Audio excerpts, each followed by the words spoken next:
ఈనాటి ధ్యానాంశము సమూయేలు మొదటి గ్రంథము 11వ అధ్యాయము. అమ్మోనీయుడైన నాహాషు బయలుదేరి యబెష్గిలాదుకెదురుగా దిగినప్పుడు యాబేషు వారందరూ మేము నీకు సేవ చేయుదుము, మాతో నిబంధన చేయుమని నాహాషుతో అనిరి.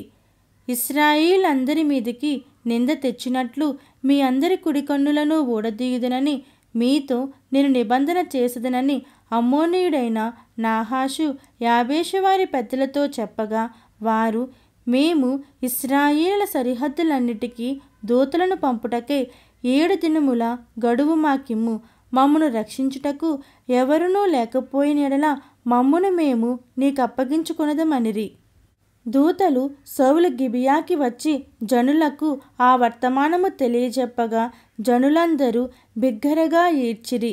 సౌలు పొలము నుండి పశువులను తోలుకుని వచ్చుచు జనులు ఏడ్చుటకు హేతువేమని అడుగగా, వారు యాబేషు వారు తెచ్చిన వర్తమానము అతనికి తెలియజేసిరి. సౌలు ఆ వర్తమానము వినగానే దేవుని ఆత్మ అతని మీదికి బలముగా వచ్చెను. అతడు అత్యాగ్రహుడై ఒక కాడి ఎడ్లను తీసి తునకలుగా చేసి ఇశ్రాయేలీల దేశములోని నలుదిక్కులకు దూతల చేత వాటిని పంపి సౌలుతోనూ సమూయేలుతోనూ చెరకుండువాడెవడో వాని ఎడ్లను నేను ఈ ప్రకారముగా చేయుదునని వర్తమానము చేసెను. అందువలన యెహోవా భయము జనుల మీదికి వచ్చెను గనుక ఒక్కడైనను నిలవకుండా వారందరూ వచ్చిరి.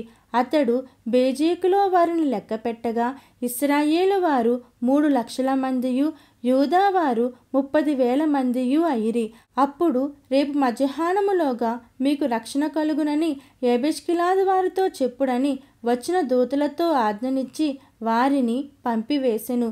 దూతలు పోయి యాబేషు వారికి ఆ వర్తమానము తెలుపగా వారు సంతోషపడిరి. కాబట్టి యాబేషు వారు నాహాషు యొక్క దూతలతో ఇట్లనిరి, రేపు మేము బయలుదేరి మమ్మును అప్పగించుకొందుము. అప్పుడు మీ దృష్టికి ఏది అనుకూలమో అది మాకు చెయ్యవచ్చును. మరునాడు సౌలు జనులను 3 సమూహములుగా చేసిన తరువాత వారు తెల్లవారు సమయమున దండు మధ్యను చొచ్చి మధ్యాహ్నములోగా అమ్మోనీయులను హతము చేయగా వారిలో మిగిలిన వారు 2 కూడి పోజాలకుండా చెదరిపోయిరి.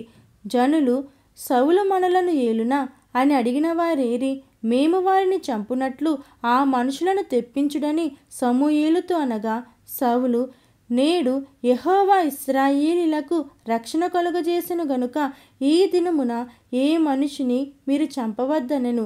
మనము గిల్గాలునకు వెళ్ళి రాజ్య పరిపాలనా పద్ధతిని మరలా స్థాపించుకొందము రండని చెప్పి సమూయేలు జనులను పిలువగా జనులందరూ గిల్గాలునకు వచ్చి గిల్గాలులో యెహోవా సన్నిధిని సమాధాన బలులను అర్పించి యెహోవా సన్నిధిని సౌలునకు పట్టాభిషేకము చేసిరి. సౌలును ఇశ్రాయేలీలందరూ అక్కడ బహుగా సంతోషించిరి. దేవుడి పరిశుద్ధ వాక్యం మన వినికిడిలో దీవించి ఆశీర్వదించునుగాక. ఆమేన్.